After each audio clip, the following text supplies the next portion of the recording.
Hello, welcome to Reality Check Television. I am your host, Chris Baxter.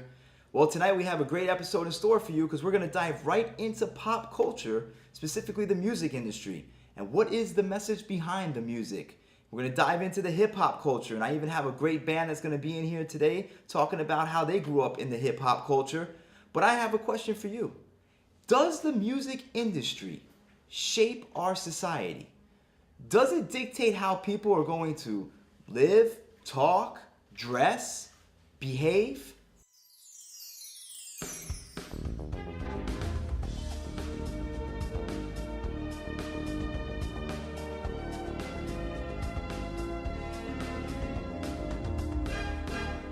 So a lot of things that surround music, and I believe music is very influential. Many times when we look at different artists that come out, we see a trend that takes place. And today we're talking about specifically the music industry because we see generation after generation being shaped by the music that they listen to. Is it that the generation shapes the music? Or is it that the music shapes the generation? That's the question we have to ask ourselves. And we look at the music industry specifically, and we think about all the different artists that are out there, and there's all these different trends that are taking place. And one thing we can say about music, if it's not church music, it's secular music. And if it's not secular, if it's secular music, is it bad? Well, what is your definition of secular? Is it wrong for us to listen to all these great talented artists, all these different musicians, all these different bands, all these different rappers that make millions of dollars and we're all buying their albums? Is it wrong for us to be listening to their music? Well, the definition of secular is this. It's a temporary rather than spiritual thing. It's worldly.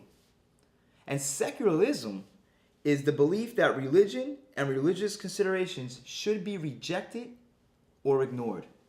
Now we have to ask ourselves this question. If that's what secularism is, and we're going to define any music that's not worshiping God or worshiping any type of religion, music, any type of religious music, then should anybody who partakes in those religions or those beliefs be listening to any of these secular artists? If we take it strictly to the Bible and the Word of God, and you know this is Reality Check, and we're always going to bring it to the truth with the Word of God. In the first book of John, chapter 2, verse 15 through 17, John says this. He says, "Do not love the world or the things in the world. If anyone loves the world, the love of the Father is not in him. For all that is in the world, the lust of the flesh, the lust of the eyes, the pride of life, is not of the Father, but is of the world. And the world is passing away, and the lust of it, but he who does the will of God abides forever." So I have to ask this question.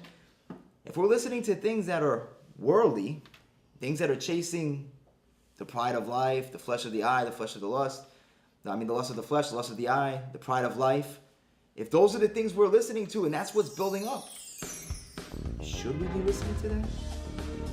There's a message behind the music, and we're going to dive into it with my special guest next. Stay tuned. Social Club on the set next. Alright, okay, these rappers wanna play this game like they don't know your name until you say it to their face. And they're like, oh, I heard your song way back in the day, but they really love your music, they just act all ashamed. And they start to name drop like I did a song with Lecrae. Really cool. And I sold a couple albums, 116 Unashamed. We the Social Club, Wolfpack, rappers be afraid, cause we could care less, me and my bunch of rent. Welcome back to Reality Check TV, and as I promised in my earlier segment, I have a hot new upcoming hip-hop group in the studio with me today. It's Social Club. They just released their brand new LP, Rejects, and I want to welcome Social Club to Reality Check.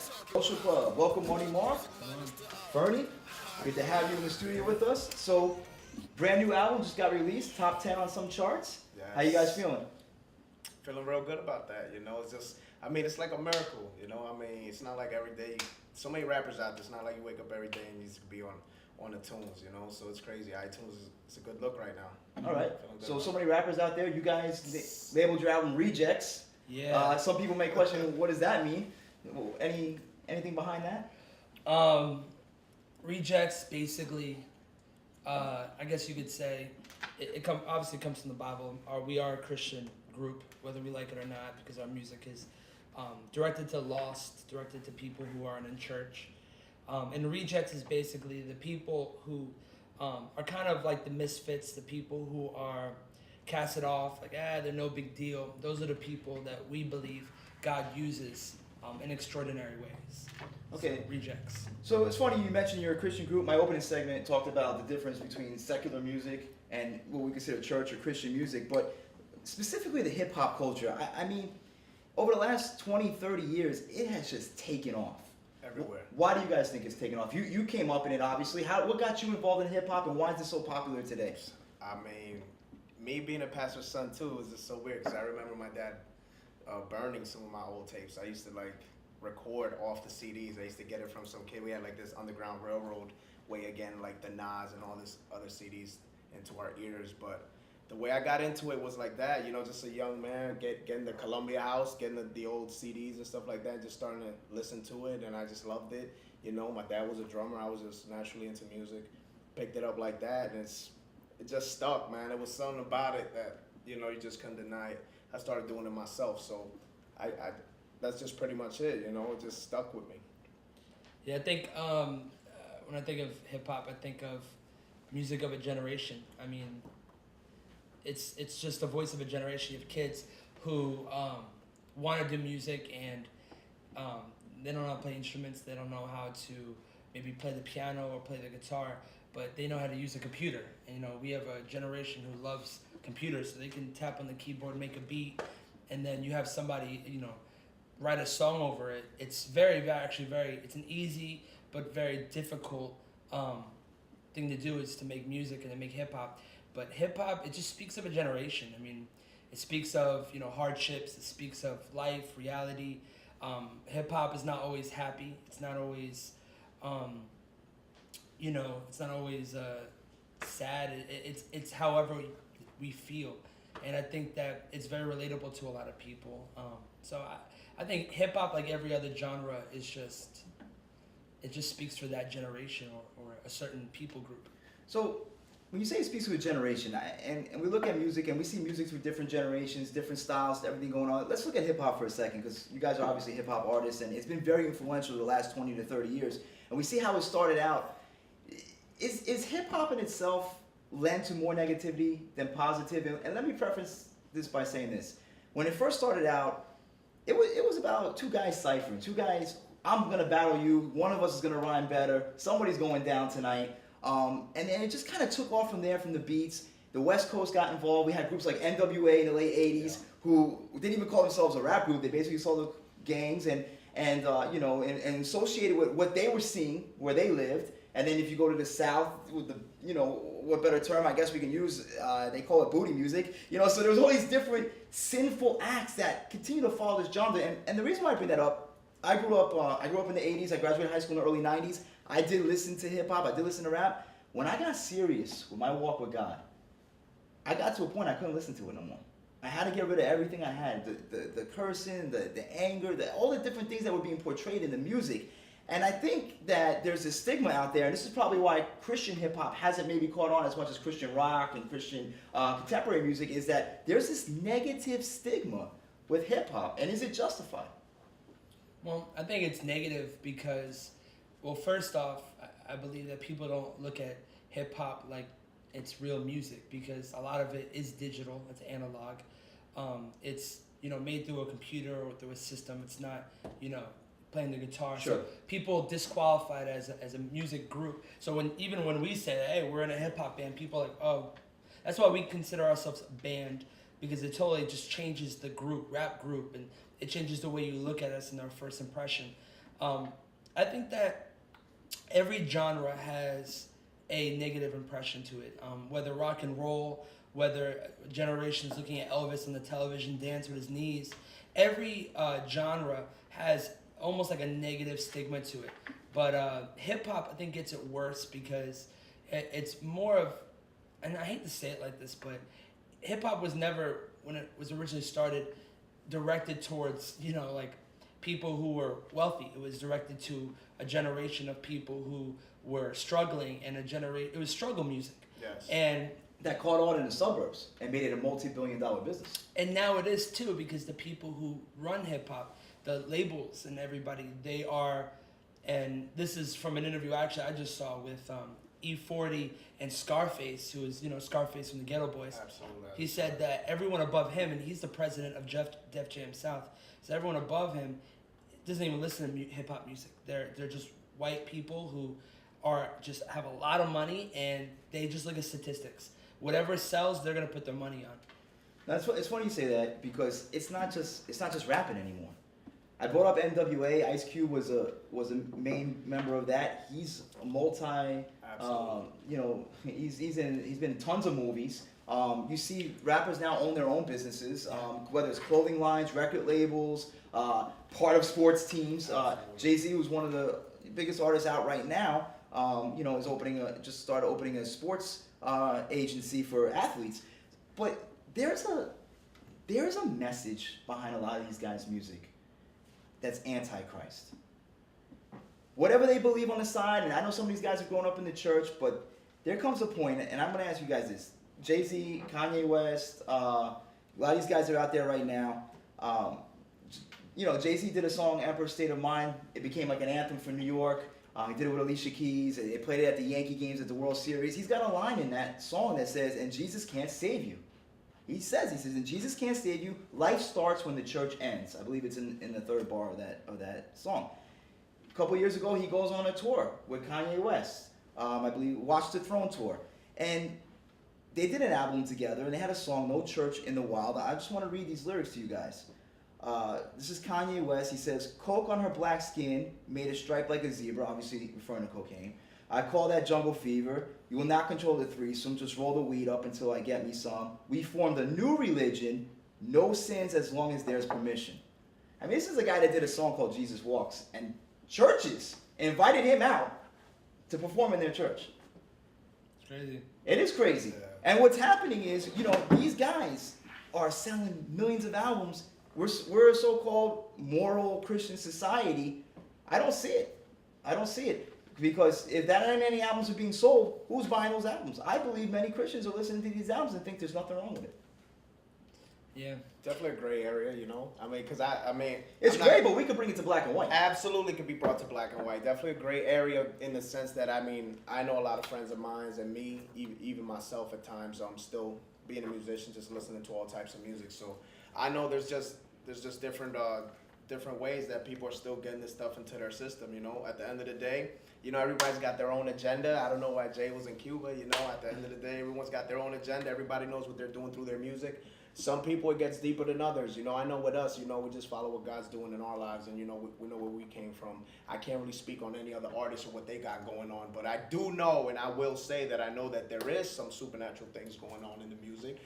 Of course, you know, and I've done research, and we could get into 20 hours, and we could go into the footage and everything like that, but we know things are going on. We know Saint got a hold on that, and, you know, that's why we come into play. You know, we try to bring music to, you know, separate that and just be a bridge and be able to unite those who would never usually listen to that type And of a music. conversation piece. Conversation which I love piece. that. That's sure. I think it's funny. I think our generation, we see, and I'll try to tie this all together, but I feel like in our generation we see levels of lostness, and it boggles my mind because we'll think, you know, Jay-Z right here, because he might do a song "No Church in the Wild," that he is far off than like a Taylor Swift who might just talk about relationships.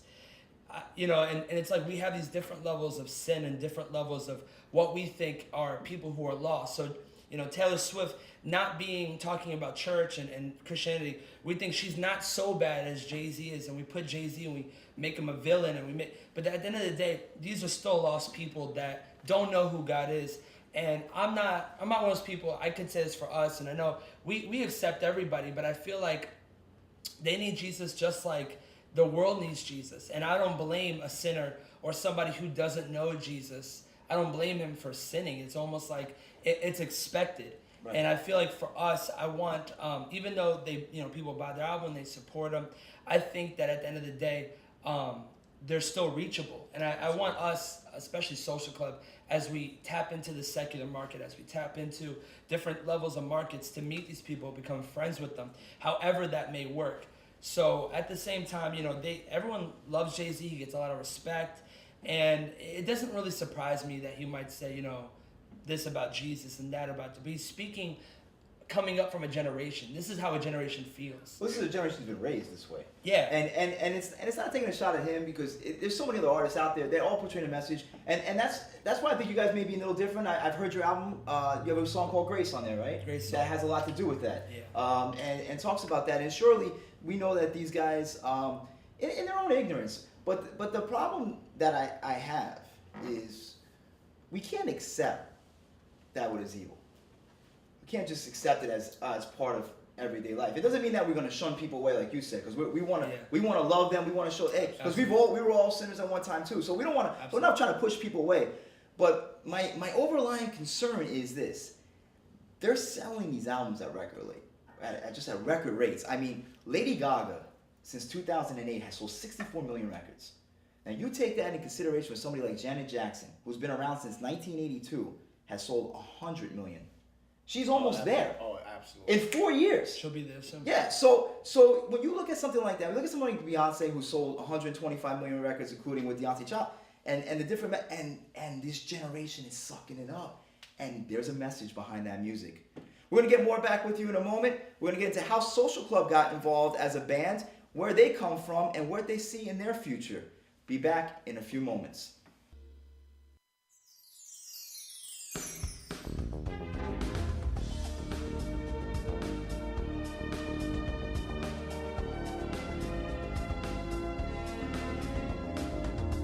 Welcome back to Reality Check. We're still talking with Social Club. So, gentlemen, hip hop, you're in it. What's the journey been like? How did you get here? Obviously, this didn't happen overnight. I'm sure there's been some grace involved, as has been told on your album. By the way, my kids like Pizza Party. I don't know if that's one of your favorite songs to do, but if I ever take them to see you in concert, you have to do Pizza Party for my kids. But tell me how this journey has gotten you to this point right now. Well, we met about 2 years ago. Going on that story changes every time. It's crazy. Yeah. I remember we used to say a year, and now we're at 2 years. Yeah. It's true though. The time's going by. It's crazy. We met 2 years ago. We only have actually put projects out less than a year, like about 8 months ago. But before that, we met. I think it was a radio station we first met. But I'd already asked you to be on my CD and stuff like that. So he actually hit me up through Twitter. He actually, social media, contacted me, said, listen to my stuff. And I was like, yeah, sure. At the time, I was doing CD reviews for a big blog who had the majority of the Christian audience going to them to see what's going up, what's new in Christian music. And I was doing CD reviews. And he asked me to hit him up, listen to his music. I listened to it, loved it, had a CD, asked him to be on my CD. He wowed me, and I was like, man, and we just started building this relationship of just music and just personal, and it just became Social Club, what we are. And it's funny because even when we first started, we always were like, we're gonna do this, and as we continually grow, the goals have changed for us in a lot of different ways. But Fern has been Fern is to me, the artist of the group. He can write the choruses, write the verses. He can't be stopped. Me, I feel like my primary position in Social Club is not to just be like a rapper, although I am. It's to market and push. So we both have our different roles, and it works together for us. And we've been there for about 2 years. Started making music about 8 months. We dropped our first project, which is SCMGWP, which is the full name of our group. It's Social Club, Misfit Gang, Wolfpack. And then we dropped Misfits about 3 months after that, and then we dropped Rejects 4 months after that. So we've been continually dropping new music projects. And so Social Club, Wolfpack, Misfit Gang, Wolfpack. Wolfpack Gang. All right, so let's get into this for a second. I could touch that real fast. Social Club is us, me and Marty and I. That's Social Club. That's us. That's but before you get that, so Social Club, how do we get the name? Because I'm sure you've heard. I'm sure you guys have been in church. So you always hear the pastor say, "This isn't a social club. Yeah. This is." But I think especially my pastor been saying that a lot. Shout out to the pastor. He's been saying that a lot lately. I don't. The funny thing is, how'd you get that name? Okay, so we're like normal people. I feel like Christians always feel like they have to be so spiritual, and they become weird, and I'm like, okay. They start talking with the church lingo, and then nobody knows what they're saying, and nobody knows why they're praising the Lord in the middle of the storm. So and they're too stressed to be blessed. They're over here trying to be, and we're just like normal people. So actually, To tell you the story, it's actually a little funny. So I was watching Bronx Tale, my favorite Great movie. movie ever. Okay. I was born in New York. I was born in Brooklyn, and I remember in the movie they had the Deuces Social Club, and you could see a scene of them. They're kind of like leaning on chairs, they're talking, they're being honest, and it was like a place where they could be honest with themselves. Without people saying you're stupid, you're an idiot. They're always like, they laugh, they have fun, but it was like a safety place, a safety, just a place where you can be yourself and not be ashamed of who you are. This social club, you could confess, you could tell people, you could I screwed up, whatever it was. It was just this open conversation piece, this dialogue in this one specific location. So we started out social club, just like this is the band. We're gonna start talking about things. We're gonna start being transparency. That's how the music already was coming out. So we just wanted a name that was not Christian at all, and a name that we could be proud of and say this is the social club. And the Misfit Gang was actually given us by our fans, because we would call our fans misfits, and our music was misfit music and so forth, and so the fans would say, hey, we're the Misfit Gang, and it was funny. And then Wolfpack, another movie it started out from, and I don't really care, but this is who we are. There's a movie called The Hangover, and he talks about being this wolf pack, and you look up the definition of wolf pack, and I always thought it was funny, but the definition of a wolf pack is a group of people who are together for a specific reason. And that specific reason for us is Jesus. And that specific reason is being a misfit, not being able to fit in the culture, but just to be ourselves. And to be ourselves is people who love Jesus and who are normal. Yeah, it's funny, and watch this. Now you guys know the flip side of this, right? People are going to watch this. They're going to say, well, this guy Chris, he had this group on. They're supposed to be a Christian group. They bring up 2 R-rated movies. People are already turning their TVs off and holding their kids' ears. And meanwhile, their kids are listening to parent advisory CDs all day long. Yeah. But it is real life. We live a real life. We live in a life where there's a lot of things happening around us. And I feel that the reason why Christians in general sometimes get a bad name is we're not completely up forward, honest in what we believe, what we stand for, and sometimes we don't communicate in the best way. Yeah. Fern, I know you have an interesting history. Served 3 years in prison, even though you were a pastor's child. So you obviously strayed from the course that God had for you originally. Runaway. Yeah, that's something we call, and we've been talking as son in the future coming up. It's runaway. I feel like I ran away. I had a good place I could have been. I came from a real good place. My father was a pastor. Raised in the church, musician, played baseball, grew up good, decent, good student at school. But at the end of the day, just towards that end of high school, the 17 to 18 years of age, I started getting real interested in, things outside of school, things outside of church, just hanging out all the time. That hanging out just eventually led me. I remember when I turned 18, this is as true as it gets. I turned 18 and it was a Wednesday night church service. I wasn't there. That was it. I graduated to not going to church anymore. So that was just some crazy times. I remember just being young and wild, and I had to pay the price, and I wound up doing 3 years in prison, and I thank God. I look at it as my God wink. I look at it as a hug, really. Like, he took time to hug me and he didn't physically put me in jail. I did that. I made sure to have myself there. Let me ask you this. I'm putting you on a spot. Yes. You were a little hip hop guy, I'm guessing, all through high school. Music Loved it. Music Absolutely. influenced you into that lifestyle? I mean, it's ironic, man. I don't even know if I should say this, but I'm gonna do it right on this show right here, man. Reality First check. time exclusive from I gotta Reality say Check. this. Well, it's gotta be reality. It's real. I remember when I was I didn't know it was detectives behind me right before I got pulled over. It's a real story, as real as it gets. I'm driving, and right before I'm lit, no matter what I'm going through, I'm sweating already. I'm like, man, I'm about to get pulled over. Now I finally realize that. I'm listening to Young Jeezy in my CD deck, the Young Jeezy and Akon song, Soul Survivor. As I'm about to get pulled over, the lyrics foreshadowing the activity that was about to happen were the same exact things. Road trip, I'm trafficking the white, Lord, please don't let me go to jail tonight. So I was driving at white in the car, I got pulled over, and I went to jail that night. And this is what we started the show with. It's an influential music. It is. I'm not saying other genres aren't influential. Many other genres are. Hip hop's very influential. When you got you might laugh when I say this. You guys are a little bit younger than me, but I remember, born in New York like you, also raised in South Florida, which is the sixth borough of New York anyway. Raised in South Florida. I remember kids in my school wearing Raider caps. Yeah. That's You're how not a much Raider the fan. influence. That's how much the You're not a influence they Raider have. fan. I'm listening to Big NWA, Raider, yeah. and not necessarily black children, you know, wearing Raider caps, wearing LA King clothes, and I'm like, you guys aren't fans of these teams. It's an influence.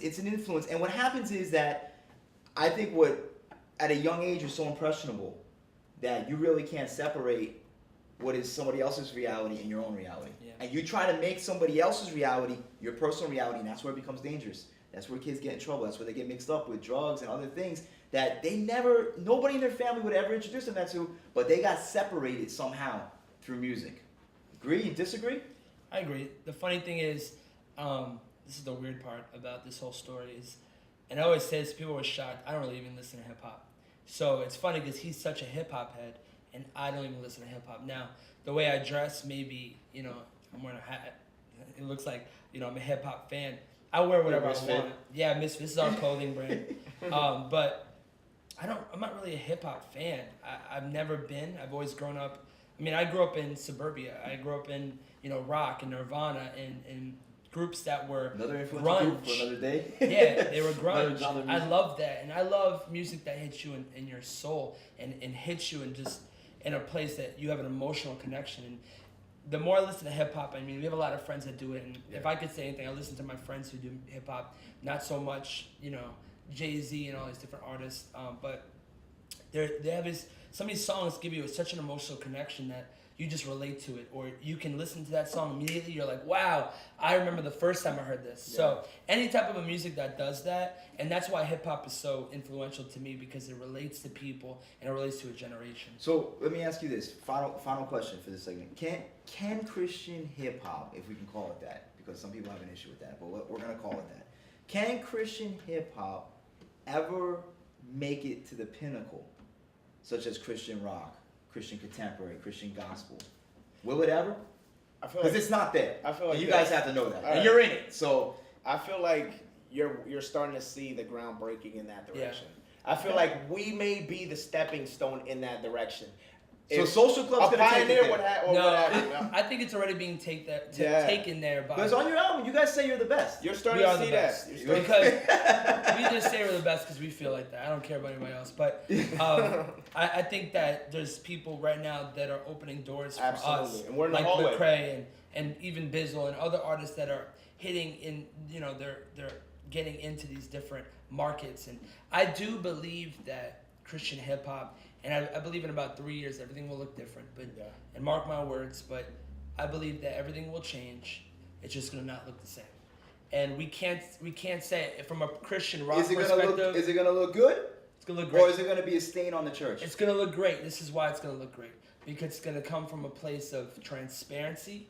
It's gonna come from a place of just real relationship with Jesus Christ, and not, you know, I'm gonna preach to you 13 letters of the Bible. And that's a whole nother subject. But if you see the up and coming groups, including ourselves, there's like 3 or 4 like us, and some of them are, you know, with Lecrae, some of them are not, but most of them have this same common thread, and it's just transparency in our relationship with Jesus Christ, saying, I do struggle, and I know you do too, and I know you might feel lonely, but you know what, there's a Jesus, there's a God who loves you.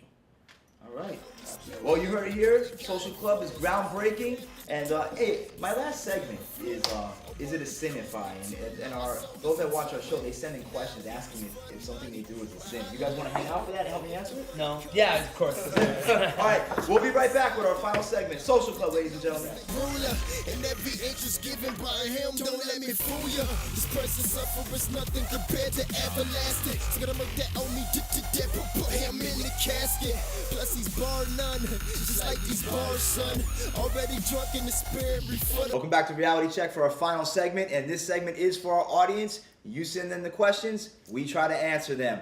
Today's question is it a sin if I go to a club? Bam, bam, ba-dam, bam. It's from one of our viewers. Gentlemen, you're an artist. All right. Artists perform in clubs. Tell me. I mean, definitely. All right. Well, I'll tell you this. This is how I think about it. I personally would say I don't believe it's a sin.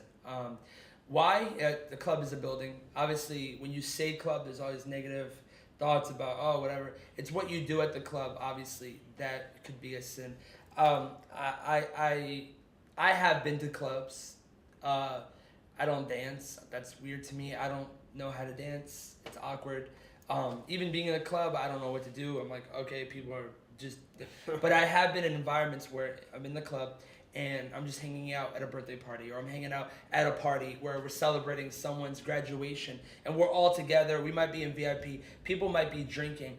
But I don't believe it is a sin. I believe when it becomes a sin is when you get caught in that lifestyle and you have a pre-notion of what I'm going to do at the club. All right, well, at the club, I'm going to meet a girl, I'm going to take her home. Or at the club, I'm going to get wasted. You know, that it's almost like, to me, people saying, you know, is drinking a sin? I don't believe it is a sin. Drinking is not a sin. You know, the Bible talks about being drunk is the sin, you know? And you have to have a mature Christian mentality, or you have to be a mature Christian to even go into the club. Now, you can even take it to a different level and say it's where your conviction is. So if you might feel convicted, then don't go. It's better for you not to go. Don't even step foot in it. Don't look at it. When you drive by, do this. That's okay. But if you feel like it's not a big deal and you're hanging out at a party and you're going to celebrate somebody, you know, feel free to, as long as you do it in wisdom. And I feel like, you know, just because I go to the club does not make me a sinner. You know, what makes me a sinner is wanting to get into that girl's, you know, pants or wanting to get wasted. That's when the sinful thoughts happen. But I can honestly say my own convictions. I can go to a club and not be tempted. I don't see a pretty girl, I'm like, oh my God, my head is gonna explode. You know, because I'm around that all day in my business, in our industry. We're around that. I'm not fazed by it anymore. And on top of that, I have a relationship with Jesus Christ, and I would never trade that for him. So it's all, at the end of the day, about your own conviction. If you feel like you shouldn't go, and some people I know, they cannot go because they have memories of when they used to go when they were not saved, don't go. It's up to you. Absolutely. To really be the deciding factor. I don't think there is a specific yes or no. I think it's a custom fit how God feels. I mean, how you have the relationship with God. It's for you personal. So personalize it. Don't make it a general. I like that. I'm not going to go too far into depth because that's already in depth. So. Yeah. I'll just say this for our viewer that wrote that in, and we thank you for that question, is, you know, one thing that we have to always be careful with, and I'll expand on what Marty Moore said, but I will bring this, is that sometimes we have to be careful how much light we're mixing with darkness. The Bible's real clear about that. The two have no fellowship with one another. If we're going there it's what our motive is. Yeah, really. Absolutely. But we have to be careful, and we have to know what our limitations are also. We have to know what tempts us. And what can really cause us to fall and sin before the Lord. So when we think about that and we take everything into consideration, a lot of times club is really just not the best environment for you. Obviously, there may be times where you go for a special occasion, as he mentioned, but if we're talking about going every Friday night, I mean, what are we really going for? We know the music's not godly. We know the drinks aren't godly. We know the vibration on the dance floor is not godly. Easy. We know a lot of stuff that's going on in the bathroom is definitely not godly. So what are we really going for? I think that we could put ourselves in better positions, better environments, and you know, surely if we're going there as a light in the darkness to preach the gospel, that's one thing. But if we're going there just to partake in sin, then it's sin. So that's all we have for Reality Check. I want to thank Social Club once again. Fern, Good to be here. Marty, thank you so much, guys. Get their album Rejects. What's the website? iTunes. It's on iTunes. It's on iTunes. But we also have a website. Go to STRTTRBL. It's straightterrible.com. Buy some clothes. Pick buy up your some mom shirts. something. You know, who knows? Birthday's around the corner. You might want to make yourself look good. I don't know. You hear it first. Follow us on Twitter too. Social X Club, everything. Social X Club, Twitter. All right. Everything. Well, we have no more time. Thank you, Social Club. Pick up their album Rejects on iTunes. We'll see you next week. Now my soul is in tune with, and I don't do this for the money, but hallelujah. If the money comes, I salute to my ruler. You see, I do it with the hope that they notice they ruler, and every inch is given by him. Don't let me fool you. This presence suffer is nothing compared to everlasting. It's gonna make that on me to death, but put him in the casket. Plus he's bar none, just like these bars, son. Already drunk in the spirit, before the bars, cuz David Copperfield, better yet Gabby Davis. Whole positions been and flip like gymnasts, you get the picture. Cigars are classic yellow, in the midst of shades. No black and white in this generation, just tons of gray. Thought this life was a rave, but now I'm good. New direction is crazy. You good, bro? No, we odd, consider that. What you talking about? Good music minus the O. Hard